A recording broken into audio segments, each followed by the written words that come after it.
Hey Ben, what are we doing? Testing the 200s. Yeah, so what was it, last year? You were wanting to buy a light and I was like, oh yeah, get the 200X and get a giant umbrella. Honestly, I'm impressed by the output of this 200X and the 7-foot umbrella compared to the 600X and the Aputure 150 light dome. But you know what? I like a good tungsten. Look at the camera, dude. What are you doing? Do you regret the giant umbrella? I felt like you regretted the giant umbrella for a little bit. Oh, for my use case, what I wanted it for, a bit, I take it out. So I use my light in tandem with my EcoFlow to go do lighting at outside sources. Yeah. So taking this all the time is a hassle. But if I'm like in a studio situation, it's great. It's so big and it's so nice. But then you brought this out and we put it next to the 600X here at CMAC, and I was blown away with how much output you were able to get with the 200X and the umbrella. I wanted one, and then Aputure came out with the 200XS model, and I wanted to compare your normal X and the S model to see if there really is. Oh, my mic! I guess I got to tighten the mic.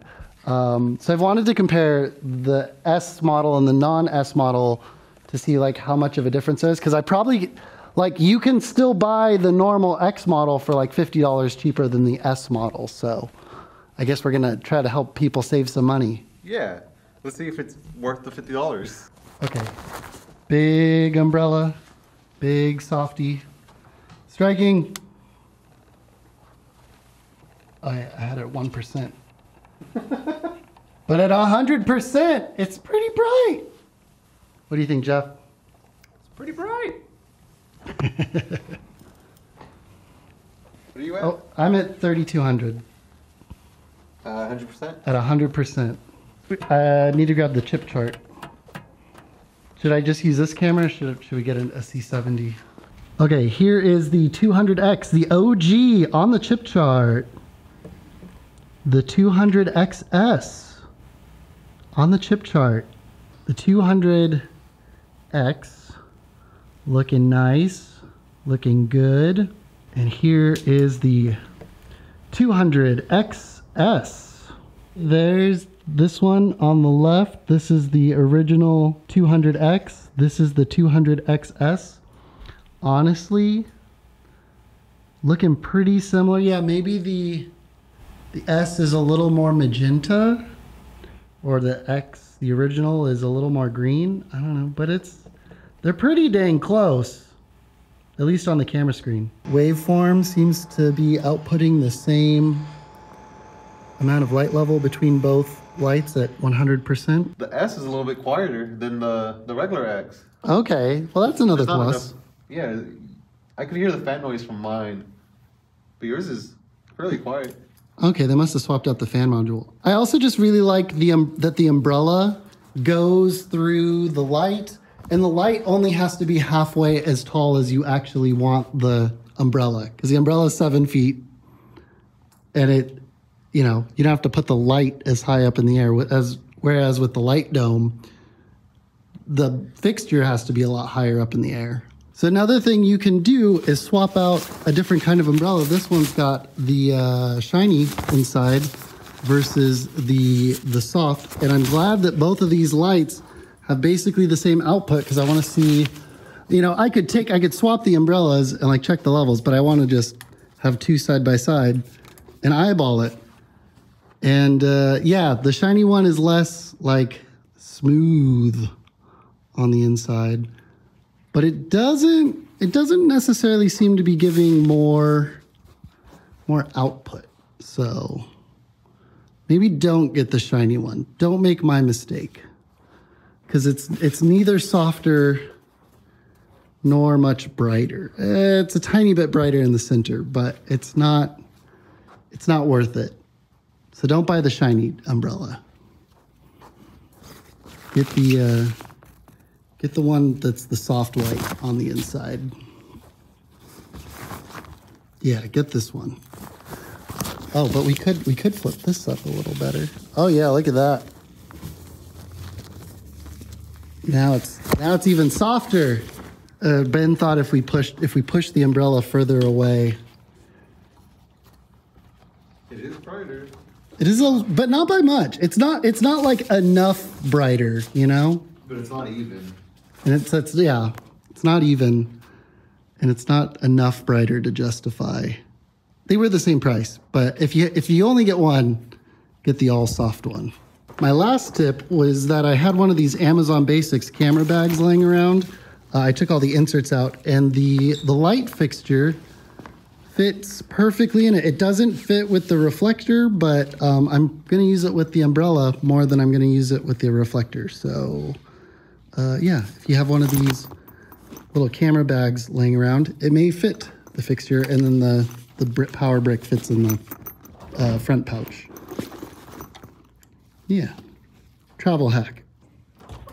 Original box, Amazon bag. Little bit smaller.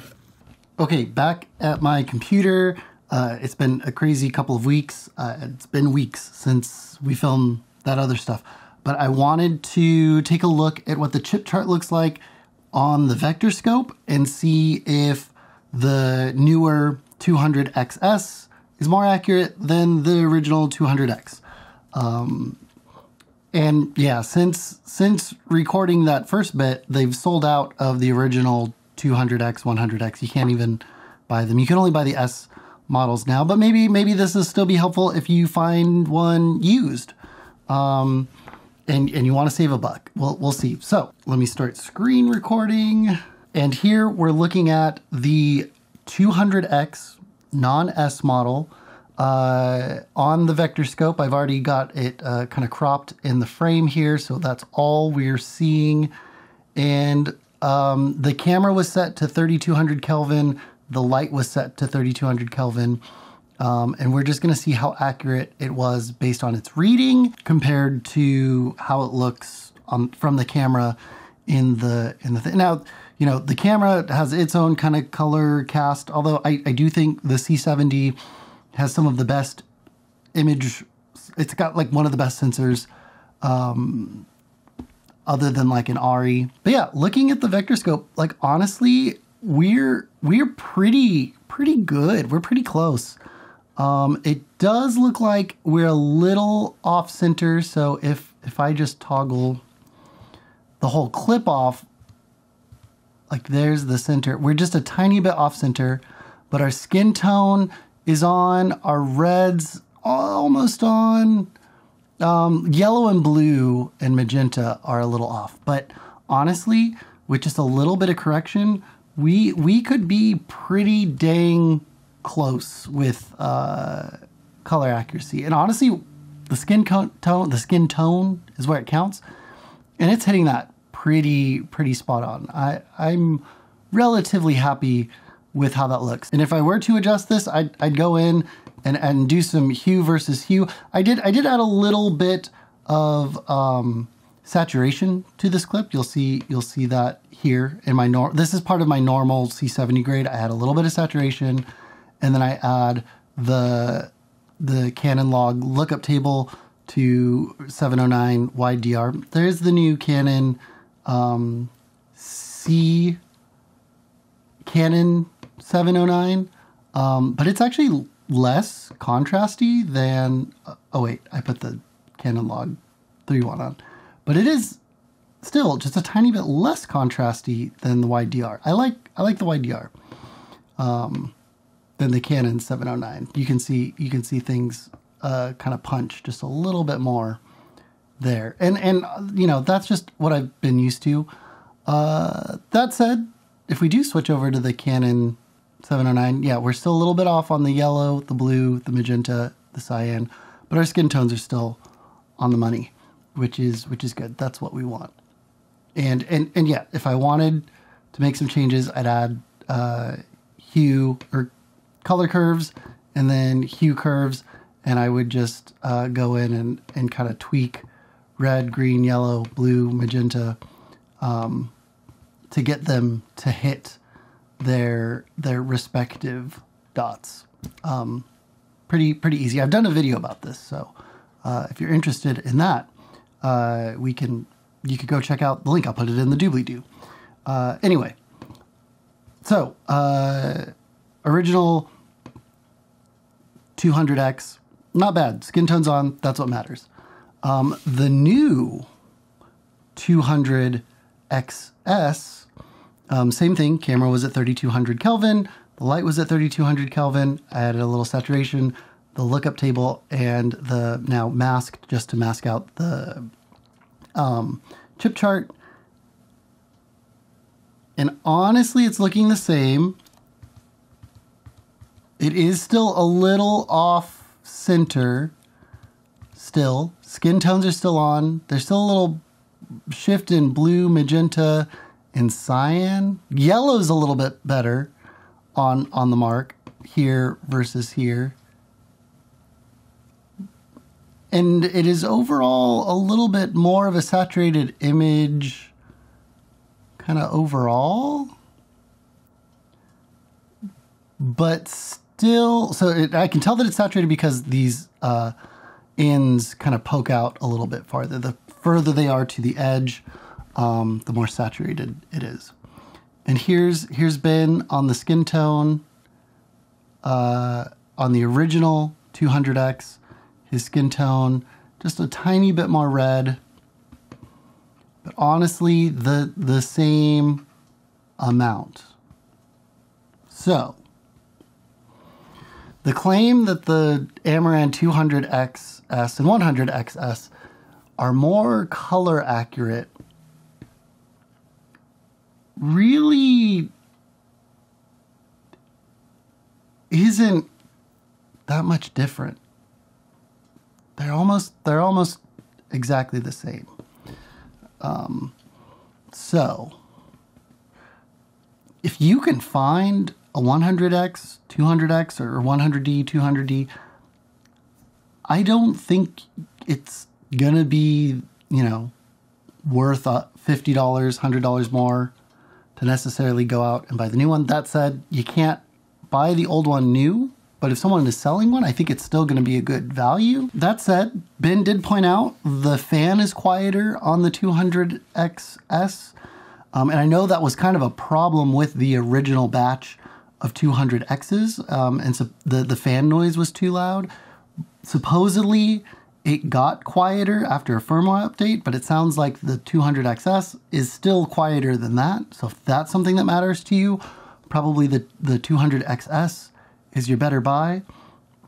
But even then, all that to say, I think this is a great alternative to the 600X Pro from Aputure in the 5-foot softbox. Although I love how that image looks.